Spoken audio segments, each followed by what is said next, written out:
ไม่ได้มันจะไปเองอุ้ยไอ้ก้อนเองในชัดไปกอดคักๆได้อายเอ้ยขออนุญาตติดตัวนี้แหละอุ้ยจักมาก้อนได้ก็มาเหนื่อยรุ่นก็กองทีต้องตีดเหนื่อยบ้าจับข้าวถึงนี่ไม่มีคนลาวถึงนิ้วเล่นนั่นได้นะได้ได้ได้ได้เรื่องครัวเจาะให้ตัวเด้อจะไปนำอะไรจะปิดเด้อก็คือเน่นจะเบ็ดเน่นตะกันบ่กูเอาได้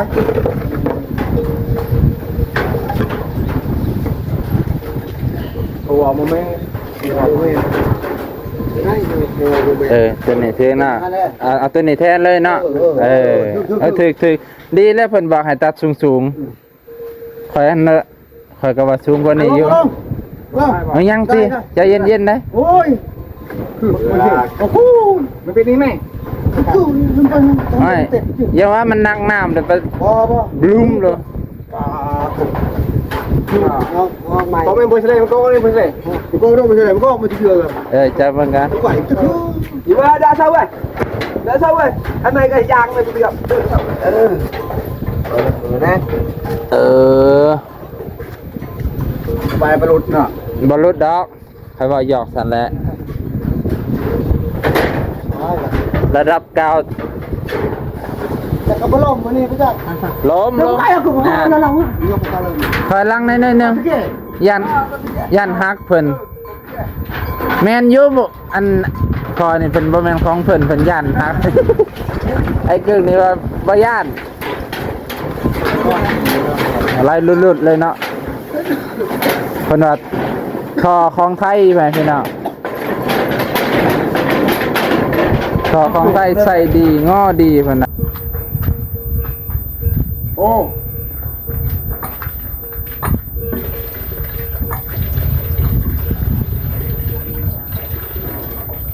เพราะว่าตัวนี้มันรวมเนาะมันรวมมันพอดีฉะนั้นแหละว่าไม่รวมกันเลยจังซี่บ่เกี่ยวกันดอกตัวน่ะ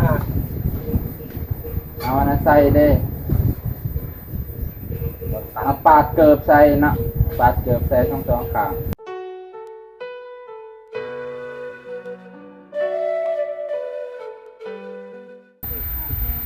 สบายดีเด้อพ่อแม่พี่น้องลุงป่าตอนเช้าของวันที่21 พ่อแม่พี่น้องมื้อนี้มาเฮือนน้องร้อยเนาะไปเบิ่งน้ำกันเลยพ่อแม่พี่น้องเรื่องนี้กะถือว่าเร่งด่วนมากระจางฟังนำไอ้เกิ่งเพิ่นอธิบายเกี่ยวกับบาดาลนั่นแหละที่กับ16เมตรเขาเพียง16เมตรบ่ฮอด20ครับสบายดีสบายดีตอนเช้าโดยสบายดีตอนเช้านี่อธิบายให้พ่อแม่ลุงป้าเพิ่นฟังบัดพ้นตัวนี้มันสั้นนี่เขาใส่4ท่อนนี่โอ้ตัวนี้ตัวใหญ่นี่บ่แม่น4ท่อนเขาใส่4ท่อนบัดนี้ตัวนี้หันเฮาใส่เองยังท่อนนึงนี่พอดีเอาตัวนั้นมาใส่เลยบัดนี้หมายความว่าถ้าเอาตัวนี้ใส่โดยที่บ่ใส่ตัวนี้มันเช็ดให้ตัวนี้ยาวกว่าตัวนี้แม่นมันเช็ดให้ตัวนี้น่ะมันทะลุฮอดดินบ่ได้ทะลุแล้วมันมีแนวอันน่ะมันกายนั่นแหละมันกายมันกายบ่ได้ทะลุคล้ายๆว่าต้องใส่ตัวนี้นำแล้วก็ใส่ท่อดึงนำแม่นแล้วก็เขาก็สิตัดนี่จะเอาสร้างมาเฮ็ดว่ามันมีท่อเดี๋ยวนี้นะเขาจะเอาสร้างมาเฮ็ดเลยเชื่อไหมสิไปซื้อให้ชื่อบ่เงินหายเลยในบ้านนี่มาไหมอย่าเพิ่งพังขอกพังเค็มเปล่าไปก่อนโอ้ยยังประทานอันนั้นสิพังเค็มบ่แตบกันตอนนี้จะไปซื้อให้นี่มั้ยจะเป็นภารกิจให้บอกว่าใช่ไหม40,000ทอนนึงนะตัวนี้หันเท่าไหร่ปะซื้อบ้านนี่25อันนี้40,000ได้ของสิไปบอกกันเพราะว่าคอยก็บ่ฮู้ว่า คอยคิดว่าต่อติดตัวนี้ บ่ แสดงว่าคอยผิดโอเคคอยขอโทษคิดว่าต่อติดตัวนี้ บ่แต่อันเขาใส่ตัวนั้นแล้วเขาต้องใส่ตัวนี้นี่ ถือความเจ้า ใส่ตัวนี้กับ เพราะว่า ก็เลยตัดอีก คันเราใส่ติดตัวนี้ทอตัวนี้เนี่ยมันสิทะลุนะมันกายตัวนี้เนาะ มันกาย กายแล้วมันบ่มีอีหยังก็นะมันบ่มีลมนะมันสิบ่ เบิ้งเขาชิวๆให้เจ้าเบิ้งเด้อมันน้ำมันขึ้นมันหลุด ตรงไว้นี่ นี่เฮ้ยบุญเพลงอาบ ครบ จะทอป๊บเลย อะ เริ่มแล้ววะนี่ มาเริ่มได้ดิผ่าน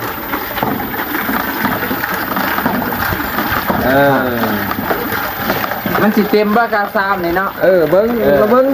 ผ่าน นั่น ผ่าน นั่น ผ่าน ฟังเสียงด้วยพ่อพี่น้อง ผ่านน้ำมันไม่น้ำมันไม่มี มีแต่มันบ่ถึง อันนี้บูทึง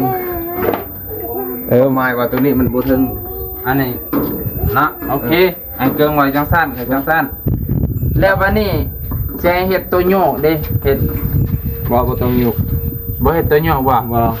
เพิ่นให้เฮ็ดได้ นายเฮ็ดว่าก็เฮ็ดตามเพิ่นอ่ะ คือเพิ่นให้เฮ็ดได้คันจะว่าบ่นี่ผิดใจเพิ่นนะ บ้านนี้เฮ็ดแล้วตัวนี้ต้องเจาะนี่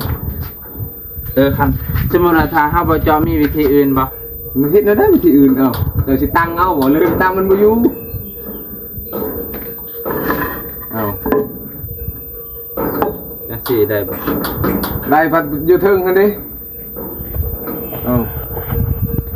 ว่าสิใส่ตัวนี้ก็ต่ำเพิ่นเนาะ บ่ตามพอดีแล้วตัวนี้ครับบ่เกี่ยวกัน บ่คันเจาะน่ะข่อยก็ว่าเจาะอยู่แต่ว่ามันคือสิหนาแต่ว่าก็คันเจาะดนๆมันก็สิได้อยู่ครับเอาซิวเด็ดแต๊ก ต้องเอาเจาะอยู่นี่เสามันฮะ บ่เขาคิดว่าระวังนี่แหละ บ่ เข้าใจได้บ่ นี่อยู่นี่มุมนี้ก็ได้นี่มุมนี้ แต่ว่าจะเฮ็ดจังซี่เนาะนี่คือสิยึดได้อยู่ที่เนาะคันเฮาเจาะแล้วเนาะ อันบ่เจาะบ่ แล้วคันเฮาเจาะแล้วเฮาตัวนี้กลายจังซี่ อันนี้มาจังซี่ ได้ อืม เอาอันนั้นก็ยังได้อันนี้ยังไม่ถบาททำมันก็ยังได้ ตัวไหนตัวนี้นี่บ่ บ่หลักนะ หอยอ่ะ มันบ่ใส่ตัวนั้นก็ได้ก็เลยว่าพุดมันลึกปานนี้แล้วก็ได้ บ่อยากให้เอาตัวนั้นเลยนี่ตัวใหญ่ๆเลยคันตัวยงๆนั่นอยากให้เอาให้เอาไม้นี่นะนี่ไม้มันไหลนี่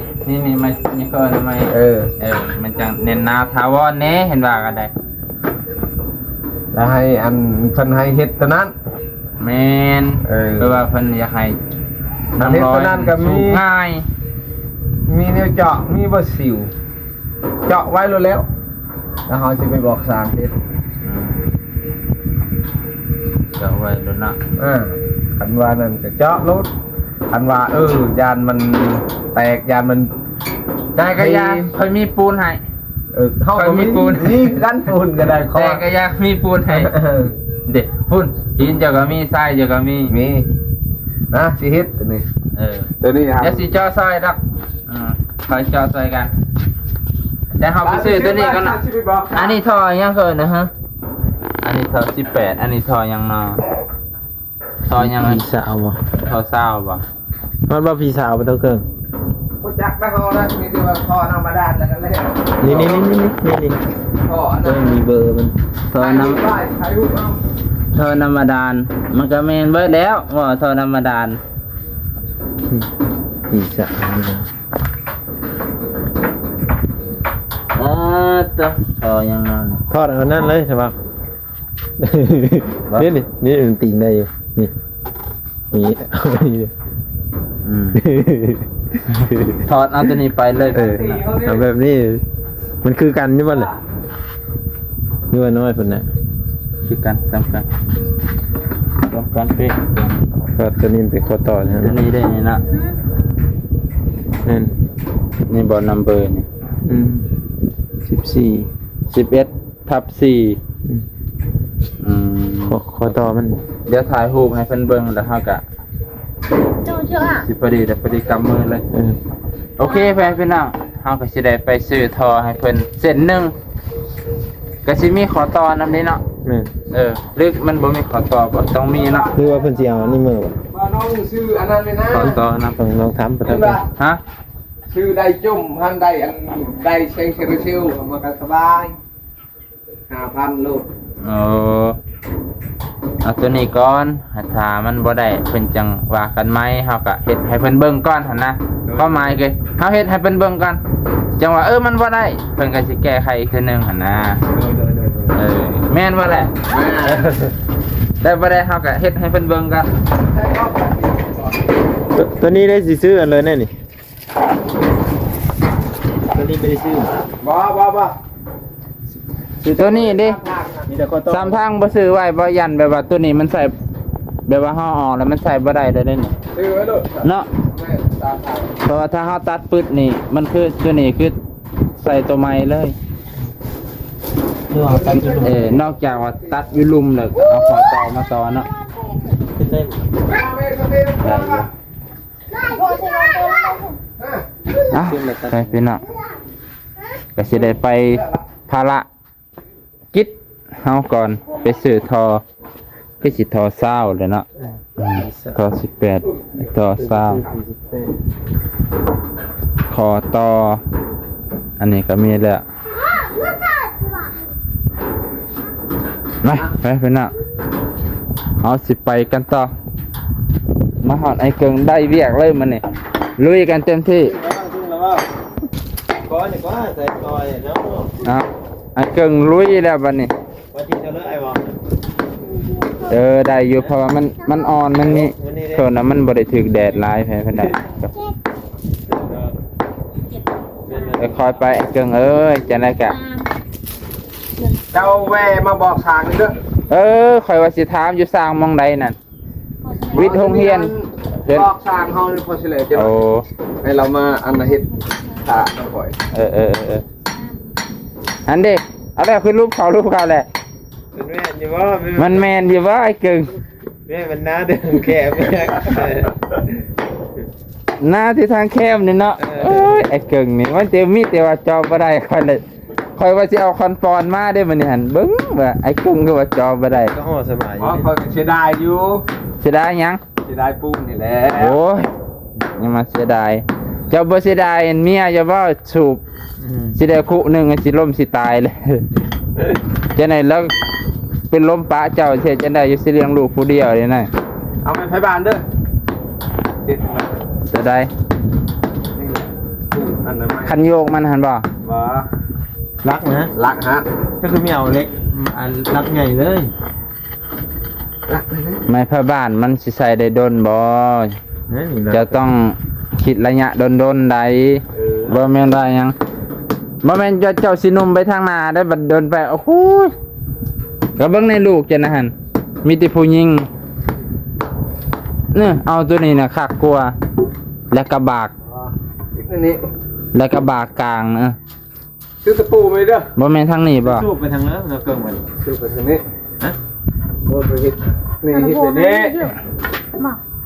นี่แล้วก็ตอกตะปูก็ตอกตรงนี้ตรงนี้ก็ตอกตรงนี้ เอาสองอันเนี่ยเสร็จแล้วเนาะแล้วให้มันสองวางได้คือกัน ไม่อยากเจาะเนาะ บ่ต้องบากก็ได้ ง่ายนะ ตะปูหยังตะปู10บ่ ตะปู8ก็ได้ตะปู10ก็ได้ เอา ตะปู8นี่แหละเอาตะปู8นี่แหละ ตะปู8เนาะ กำหนึงเอากำ กำหนึ่งหาพัน วันดิบแล้วมันเนี่ย อ๋อเลยดิ ใครจะมีรถเนาะ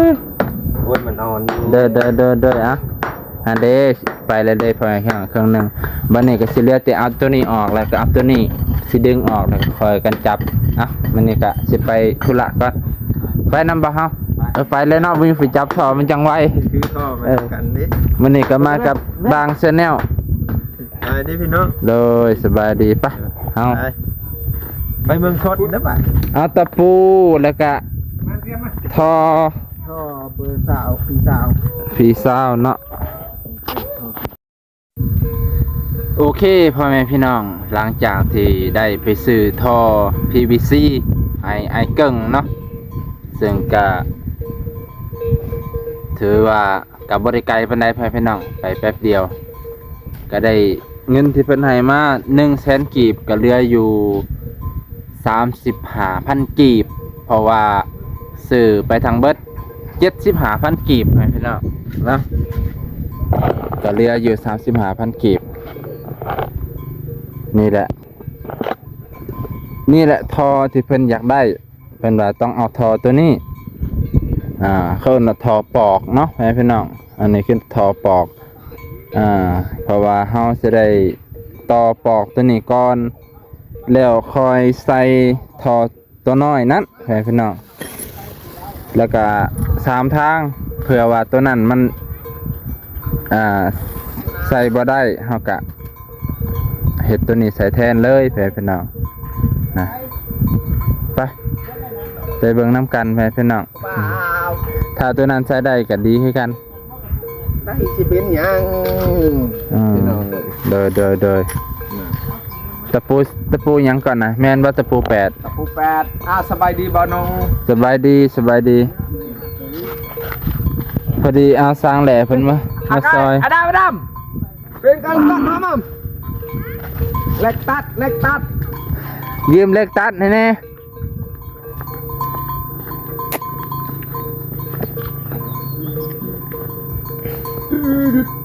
ตัดเลยจะได้ตัวไก่จบตามทางตัวใหม่เลยนะ ก็ตัดให้มันเหลือหน่อยหนึงก็ได้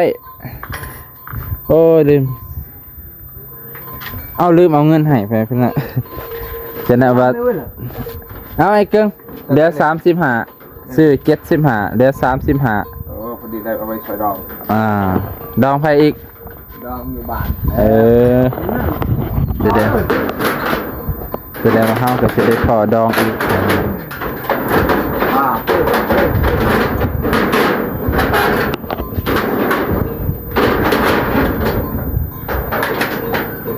อันนี้เลื่อย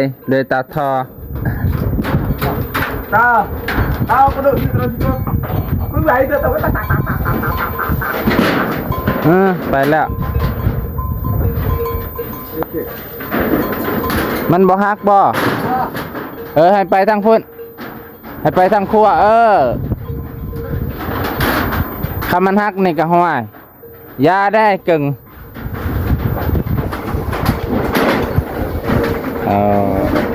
ไปว่ามันสิฮักหลายกว่า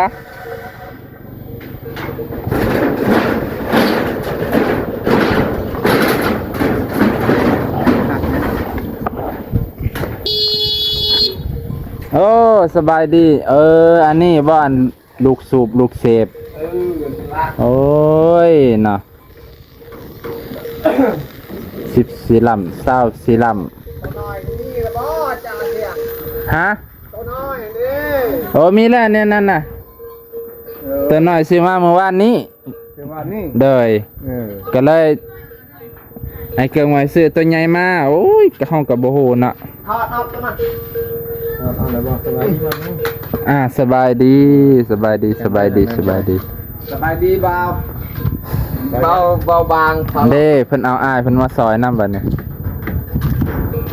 อ้ายเพิ่นก็มาซอยสร้างมาซอยเพิ่นมาซอยกัน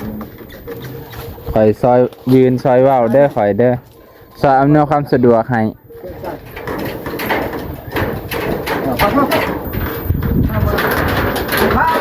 พอตีเนาะพอสิตัดแล้วก็จับไว้ดีๆเด้อบ่ให้มันหลุดพุดลงหลุมเอาเชือกมันมาก็ครอบก็ตัดใจกันแล้ว ไปเป็นน้องลุงไม่จะไปเองอุ้ยไอ้ก้อนเอ็มในชั้นไปทอดคักๆได้อ้ายเอ้ยขอย่านติดตัวนี้แหละอุ้ยจักมากทอดได้ก็มากง่ายรุ่นก็ต้องตีต้องตีดง่ายก็ได้จับว่าเราถึงนี่ไม่มีคนลาวถึงนิ้วได้ได้ให้มันเลื้อยนะลงเองหน่อยนึงตัวเองโจนตัวไกลกันรอบเพื่อนแดงเถอะนะตัวตอนเอาไปตอนก่อนจะเตะอันไหนไรไปไหนช่วยเสียกระตักเลยตัวไกลกันอุ้ยจะนานปะเลยจับเมดิประหยัดเล็กตัดจากเพื่อน โอ้ยเลยตัด เอาละพอตัดก็คือโอ้ย ตัดตัวคอยไปแล้วตัวนี้แหละขัด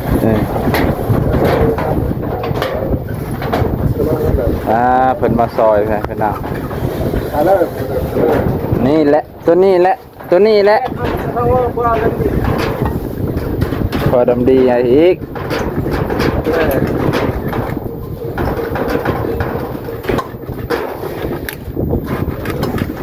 pria boleh pria apa pun boleh main ke boleh pria nu cie kalau ada tak boleh mak ada yang kau pang deh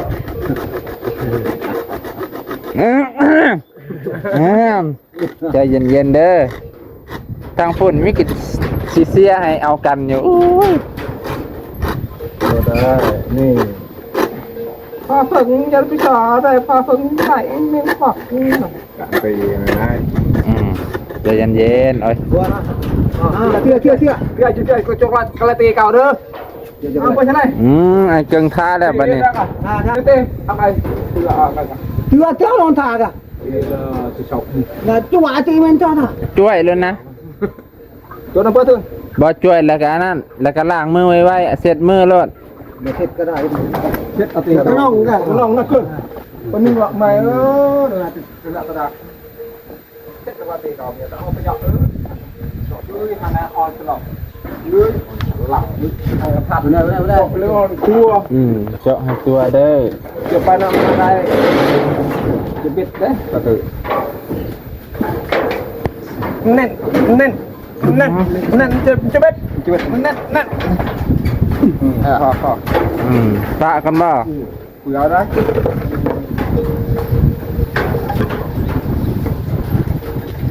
หัวมันไม่ตัวนี้เท่น่ะเอาตัวนี้แทนเลยเนาะถึกดีแล้วเพิ่นบอกให้ตัดสูงๆข่อยอันน่ะข่อยก็ว่าสูงกว่านี้อยู่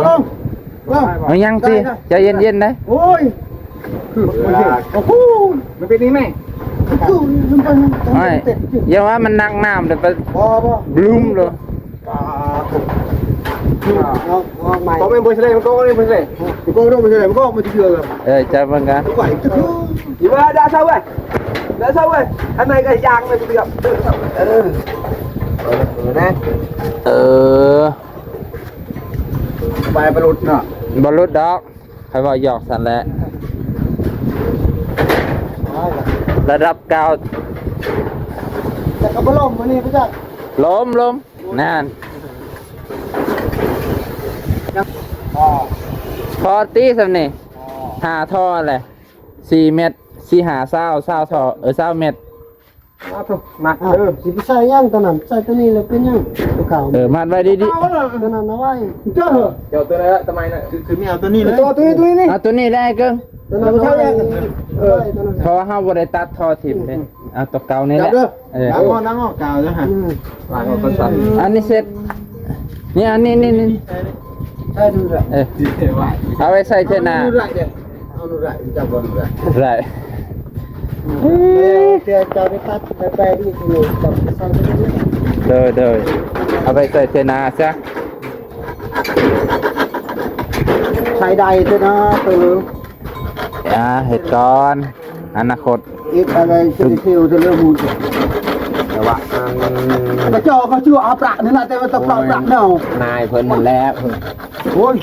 อันนี้เฮิรนเขาช่วยมาได้แห้งแบบนายกูเข้าช่วยเด็กเขาเฮ็ดน้ำได้ น่าเห็นว่าน่าเพิ่นติงเลยได้ ก็งั้นว่าอันนี้รอทาจะกินโง่ตายพี่เนี่ย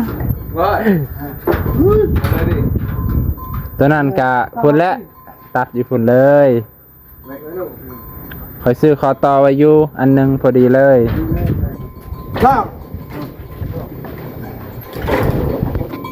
ปั๊บ โอ้ แน่นแล้วบ่นี่แน่นนี่ เม็ดดู มัดแหงยู่ลง โอ้โหบอกกันบี จำเลยป่ะ จำเลย ครึ่งเลยนะ บอยบ่ค่ะตั้งแต่มันรู้ต่อปอย มันบ่ได้มีน้ำปรุงไว้ดอกเนาะตัวนี้มันเป็นทอนะซื่อ มันบ่คือท่อตัวนี้ได้ท่อตัวนี้มันมีน้ำอุ้งไว้ ตะครับเอาชูก่อนชูกูชิบุกมัน ใส่ตัวนี้ก่อน ใส่ตะนากร มึง ใส่คอยยันเปียกนะฮะมา เนี่ยบ่เนี่ยนะ ไป ดีบ่ตัวนี้จังได้วาวมันดีบ่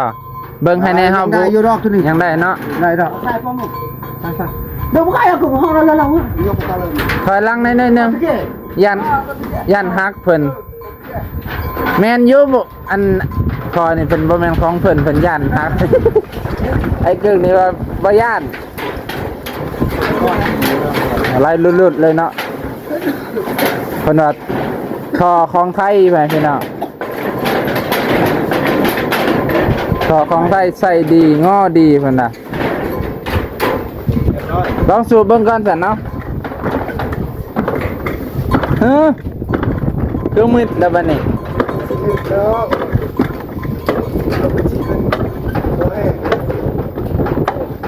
โอ้ออกแล้วบ้านปะ ไปเลยติดก่อนอาจารย์เลย ตุ๊บ ก็ทางนี้ป่ะซุบคุณไปแล้ววะ ยัง ใช่ไม่ใช่กาว ทดสอบก่อน ไม่ใช่กาว หามื้อหน้ามาได้พอได้ถอดลิ้นเนาะจังได้ยังฝืดบ่ พอนะพอแล้วไม่ใช่ท่อนั่นย่าท่อนั่นอันนี้ฮะคนนี้มันคอยก็ใช่ช้ำนี่ช้ำไหนเจ้าอยู่ไหนบ่แต่คือเขาเห็ดเป็นลิ้นเนื้อ อย่าได้เท่าน้ำปลาเพิ่นน่ะ บักกึ่งเอ้ย มีแล้วใส่ท่อ ใส่ก็ใส่ให้เพิ่นซะ มาได้ ให้มันยาวหรือบ่ว่าเพิ่น โพดจะมาได้เองน้ำ มาที่ใส่ออกบางทีหอก บ่เพิ่นว่าน้ำ โพดมันมาได้ มันลงนะพี่หลอก เพิ่นว่าน้ำน่ะมันเบิดไว้เพิ่นว่าเนาะน้ำน่ะมันเบิดไว้แล้วเพิ่นจะใส่ตัวนั้น ใส่พอตึก ใส่ก็ใส่ค่ะ พอตึกได้ เพิ่นว่าน้ำบ่เต็มคุดำแล้วมันเบิด ว้าวจังทูบโลนี่มันได้เลย ลองดูสูบเช้าเนี่ยครับมันดังคุกๆนะเป็นคือเก้า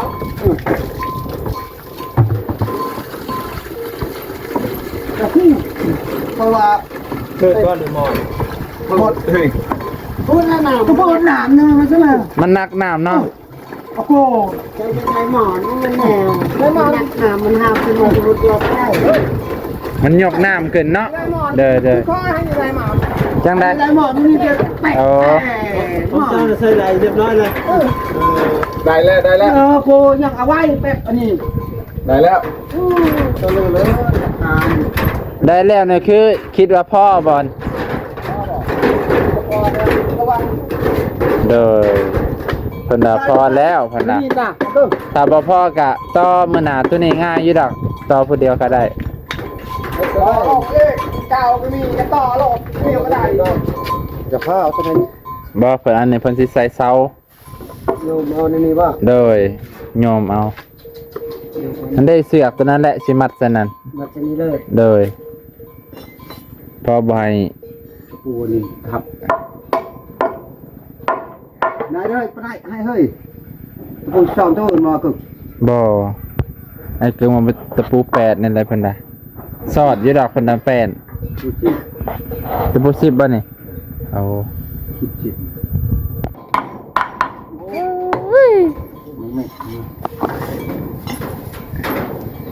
ตีจนหูดับตาใหม่แล้วนะ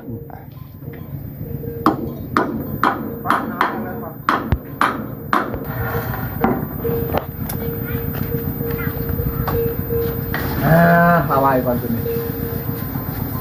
คิดเงินก่อน มาที่นี่มาที่ใครเลย จะใช้พอดีก็ได้ จังทีก็ได้จะไปขาดไป จะใช้ใหม่นะมีหรือเปล่าไม่ตัวโยกนะ เจ้าเห็นแล้วว่าหาของเจ้าเนาะเดี๋ยวเพิ่นหาเบอร์เจ้า เจ้าถามผู้ใด ถามเจ้าแล้ว เอาแล้ว ว่าเจ้ามาเจ้าผู้อื่นนะ อุ้ยเจ้ากระสางถามเนาะคอย เห็นอยู่ในกันแต่เจ้าสามารถเอาได้บ่เห็นอยู่ก็สิบอกเจ้าโอ้กันไหนเจ้าเด้เอ้า มั่งเอานี่เลยเนาะบ่ เอ เนาะ อบ่คันได้สมัยหัวมันได้นะงามเลย ดีเลยนะอยู่ พาไอ้เกิงกับเขานั่งถาก นั่นแหละลูกให้แหละ นี่ไม่เสร็จเจ้าก็หมดแล้ว หมดเลยนะ เบิดคักเบิดแน่เลยยังว่า หมด คือสิหาใหม่สิคนนี้ บ่เกินความสามารถเจ้าดอกหน้าคอยฮู้เจ้ามันสอกหาได้อยู่แล้วแหละ หน้าครอบครัวที่แข็งแกร่ง มันบ่เกินความสามารถเจ้าดอก มันบ่มีอิหยังง่ายดอกอ้ายเอ้ยง่ายแต่อันเดียวนั่นแหละตังกิรอันนั้นบ่ต้องเว้า ว่านั่นแหละปลายก็ไปเช็คถึงไม้ไป สอดแล้วสอดปุด เอา ต่อข้างแน่นอนตัวนี้ คักเด้ไอ้กึ่งแล้วก็บ่แม่นเรื่องธรรมดาแล้ว ไอ้ ก็ แหวนมันมีนะ บ่มีแว่นได้อ้ายเอ้ย เอาแหละแหวนมันสาวมันได้ แม่นมีแต่อันนี้มันนี่แล้วจักเขาเอิ้นว่าหยังแหละ ซอดปุ๊บเหรอ สอดเลยเนาะโอ้พอดีเลยกันบ่มีแว่นก็เจาะหูน้อยๆและสานทางฝน มาน้อยก็ได้ พอได้ลมหั่นน่ะดอกว่า ต้องไปแย่เตามา พามาชมบรรยากาศบนมีอยู่พอดียวมาพี่มาพี่เร็วเจอไปไหนโอ้บนมีเนี่ยเลี้ยงง่ายดิปล่อยให้ลินพอเดียวเลยสบายเพิ่นดีวัดดีไอดีไข่เลยไปเป็นอ่ะเพิ่นกันเลยสบายนั่นแลนนี้ซับ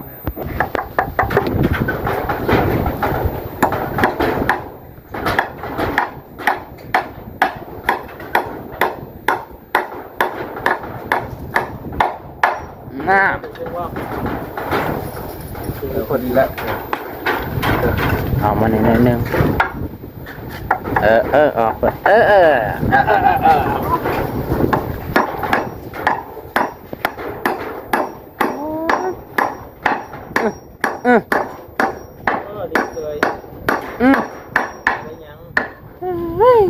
ไม่อยากให้ว่าวเลย โอ้ย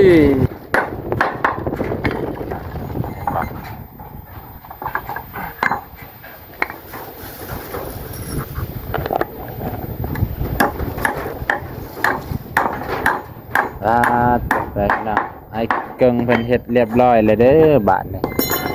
ตั้งเสาให้เบิ่งพร้อมนาน มาได้ชุบ พอดีตำเพิ่นบ่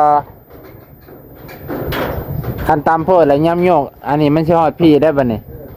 พอดีแล้ว เพราะว่าตำเพิ่นใด ตามว่า โดยพี่ให้ขึ้นประมาณนมเจ้า ดีว่า เออ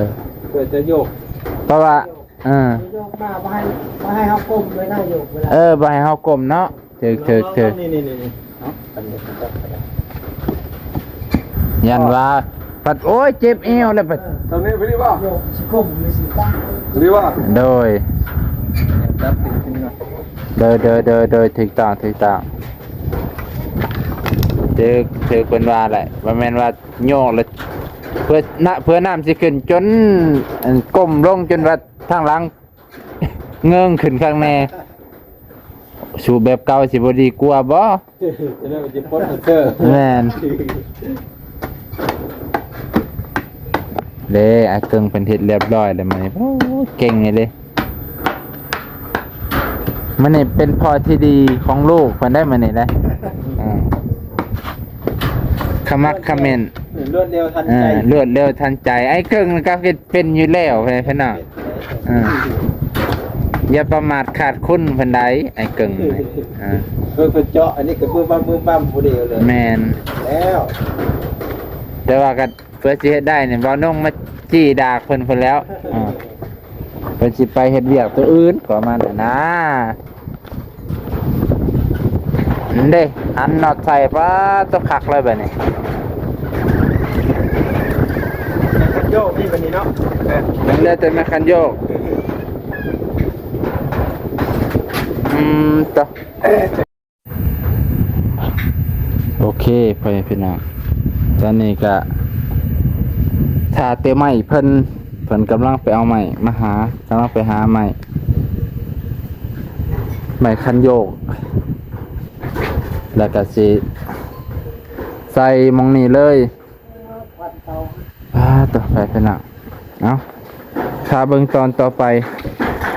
ตอนนี้ก็หาไม้ไอ้เกิงกำลังไปหาไม้มื้อนี้ก็คือสิจบเพียงเท่านี้แล้วพี่น้องนะซื้อทอมาเส้นหนึ่งเพิ่นว่าบ่ใส่ก็ได้เพราะว่าทอตัวนี้มันลงหอดปูนคล้ายๆว่ามันลงหอดลุ่มแหละมันสามารถเก็บน้ำในทอได้นะแต่ก่อนมันลงบ่หอดน้ำแล้วมันนี่ตัวนี้มันเลิกเลยตัวนี้บ่เลิกก็ได้เพิ่นว่าเพราะว่าน้ำจะได้มันก็อยู่ในท่อเอาตัวนี้ยามเฮาสูบมันก็ดึงขึ้นนะพี่น้องเนาะโอเคถ้าเบิ่งเพิ่นเอาใหม่มาใส่อีกทีนึง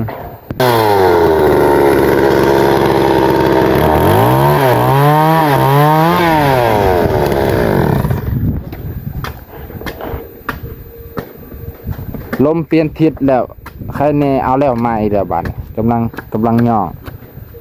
เพิ่นเผาถ่านทำผลลมเขาเฮือนไอ้เกิงเบิดบ่ฮาตะควันแห้งดิไปเพิ่นน่ะเพราะมันเป็นควันไฟอันนี้นะไฟถ่านมันอยากกลิ่นแห้งแน่ เสียปอด มันเสียสุขภาพเนาะเขาบ่ยันเสียนบาดมือไม่กระดิบพอดีถากมวนน่าเห็นบ่ให้เป็นนักนั่งดีๆก่อนเบิ่งตอนต่อไป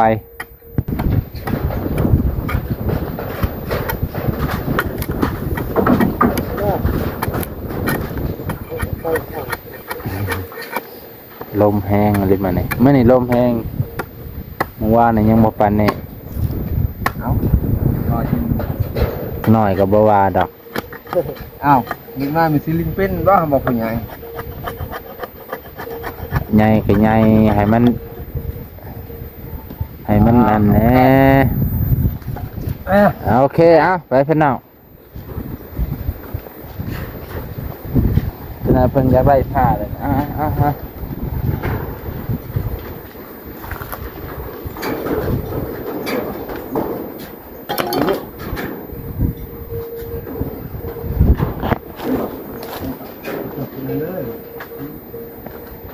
แต่ว่าอันเกินตะไคร้ไปเจอไหนแค่อันแต่เนื้อ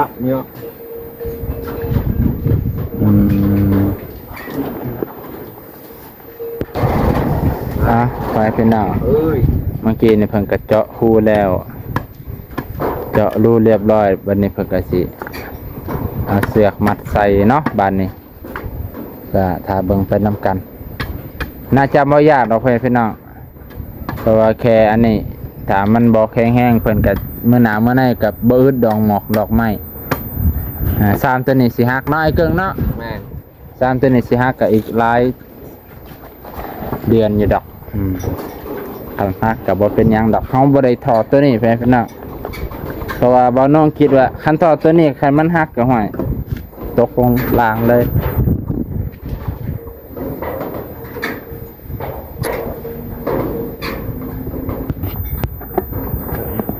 บัดนี้ก็ใส่ลูกกรแล้วโยนะยังวะน็อตแม่นบ่น็อตภาษาลาวใส่บุล่องเป็นภาษาฝรั่งเศสบุล่องแม่บุล่องเกี้ยวนั่นแหละเพิ่นน่ะเกี้ยวใส่นี่บัดนี้ตัวกะสิสั่นน้อยนึงคิดว่ากะลองเบิ่งถ้ามันโยกง่ายกะบ่สั่นดอกตัวนี้กะโดนไปค่อยๆถากออกก็สิบ่มีเสียนดอก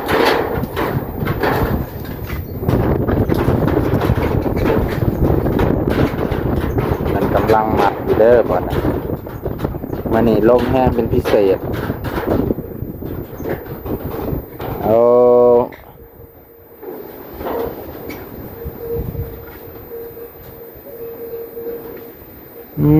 ให้กึ่งมัดแล้วบัดนี้อยู่บ่อยู่ให้ฮู้ไปเป็นนั่นแหละนี่อยู่บ่อยู่ให้มันฮู้ไปเสือกอันนี้แบบบ่ฮู้แหละในห้านเพิ่นเอาเสือกตัวนี้แหละแน่นที่สุดบ่ขาดง่ายๆเพิ่นว่าซั่นดึงรถก็ได้ดึงยนต์ก็ดีเพิ่นว่าผู้ขายก็จังว่าเจ้าขายดีซื้อน้ำเพิ่นซะ20,000 กีบเม็ดละ 10,000 กีบเพิ่นว่า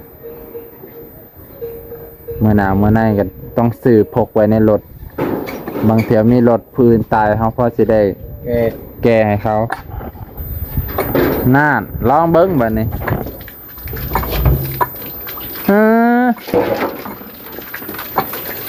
พืชบ่ธรรมดาเพราะว่าคันมันยังสั่นโพดมันอยากไม่เมื่อยแน่วะลืมอันหนึ่งได้ไอ้เกิงแต่ว่าเจ้าบ่มีใหม่เนาะคันมีใหม่นี่ตอกตัวนี้ใส่นะนี่เห็นพอจะลื่นทรงหูมากนะเพิ่นอยากให้ตอกตัวนี้ใส่น้ำปึ๊บอยากให้ยึดไว้หั่นนะกะยานมันนี่ยานมันโยกเยกหั่นแหละบ่อยู่เห็นว่าเพิ่นอยากให้เฮ็ดแบบนั้นเพิ่นก็ได้จัดให้มันบ่มีไม้48ที่ของเจ้าว่าแหละเดี๋ยวไม้48เอาสิลองสูบของเด้อพี่น้องโอ้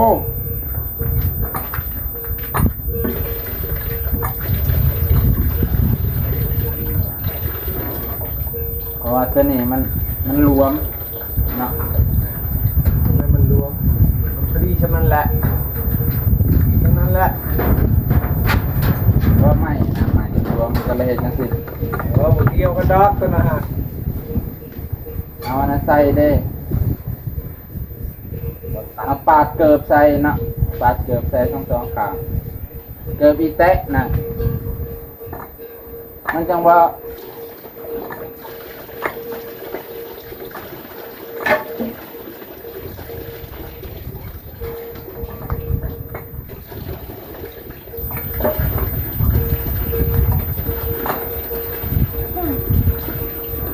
มันเป็นคัก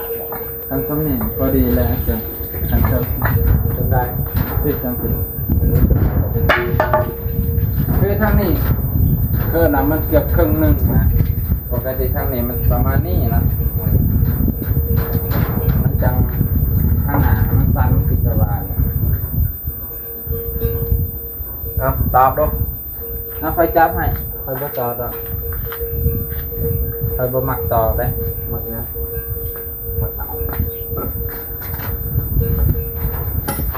เจ้านะมากเอา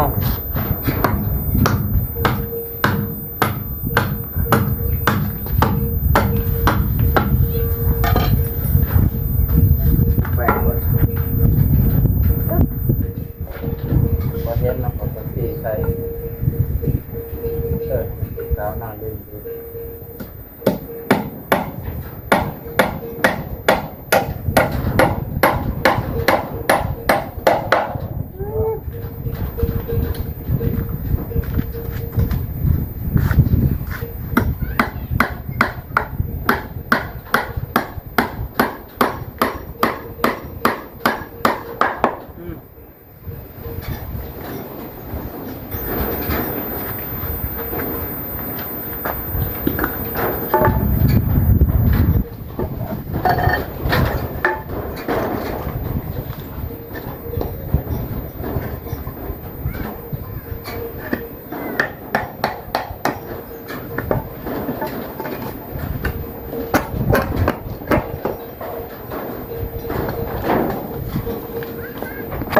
เนาะแพ้พี่น้องแนวมันนี่ว่ากันบ่ได้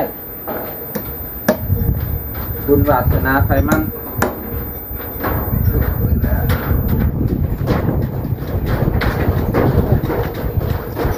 bạc nắng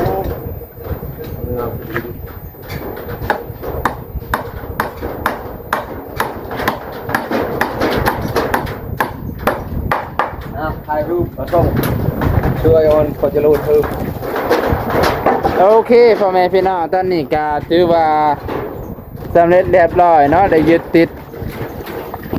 ได้ยึดคักในแล้วต่อจักง่ายจักบ่ง่ายบ่ฮู้นำเพิ่นแต่ตามไอ้เกิงสูบก็คือสิออกแห้งหลายเติบอยู่เว้ย nó xăm họ thu ต้องให้น้องร้อยมาสูบเบิ่งว่ามันฝืดบ่ đi này đây ăn chui คันฝืดก็ห้วย chắc qua ai léo บ่จักแนวเฮ็ดแล้วบัดนี้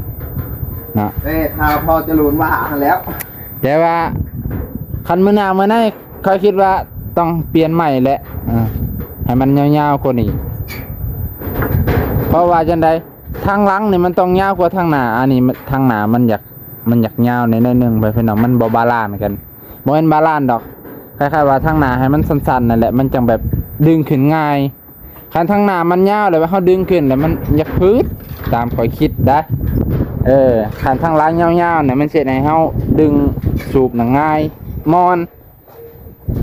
คันแห้งสั้นเข้าไปเนี่ยโกยแห้งหนักเด้อนะถ้าเป็นไปได้กะมื้อหน้ามื้อไหนดอกว่าถ้าไอ้เกิงวางก็อยากให้เพิ่นหาไม้มาตืมมันน่า48นะว่าแต่จริงนะพ่อเพิ่นอยากให้ซื้อไม้เพิ่นว่าคันบ่มีซื้อรถเพิ่นว่าซั่นไม้เส้นหนึงก็สิจักพันจักพันไอ้เกิงหัน30นึงซื้อเพราะขอแนะนำให้ลูกเมียเจ้าสบายดอกว่าตอนยังมีซิวนี่เพื่อนเป็นอ่ะคือแห้งเจ้านั้นได้เยอะแต่ว่าถ้าแห้งน้องร้อยเนี่ย nó đại vô này nó phải chặt này ยานเราบ่แห้งจะไหนเราโอ้เมื่อย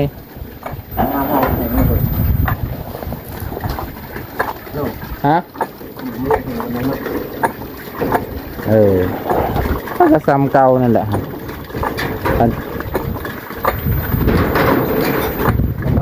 บ่แห้งกะยาแต่ว่าเขาให้น้ำอยู่ได้หลายๆปกติไอ้เกิงว่าเครื่องทางดำนี่ก็เบิดแล้วเพิ่นน้องบ่ฮอดซ้ำเพิ่นน่ะอันนี้รู้สึกว่าเพิ่นน่ะได้หลายเพราะว่าขนาดเต็มกะละมังก็ยังสูบได้เอ้ามื้อนี้ก็สิจบเพียงเท่านี้ก่อนพี่น้องนะมื้อนี้ก็สิจบเพียงเท่านี้ก่อนจะได้อำลาพาจากเอาแล้วเสือกเจ้าคือเป็นจังซั่นแล้วนั่นแหละบ่ตัวมัดนั่น còn mặt mày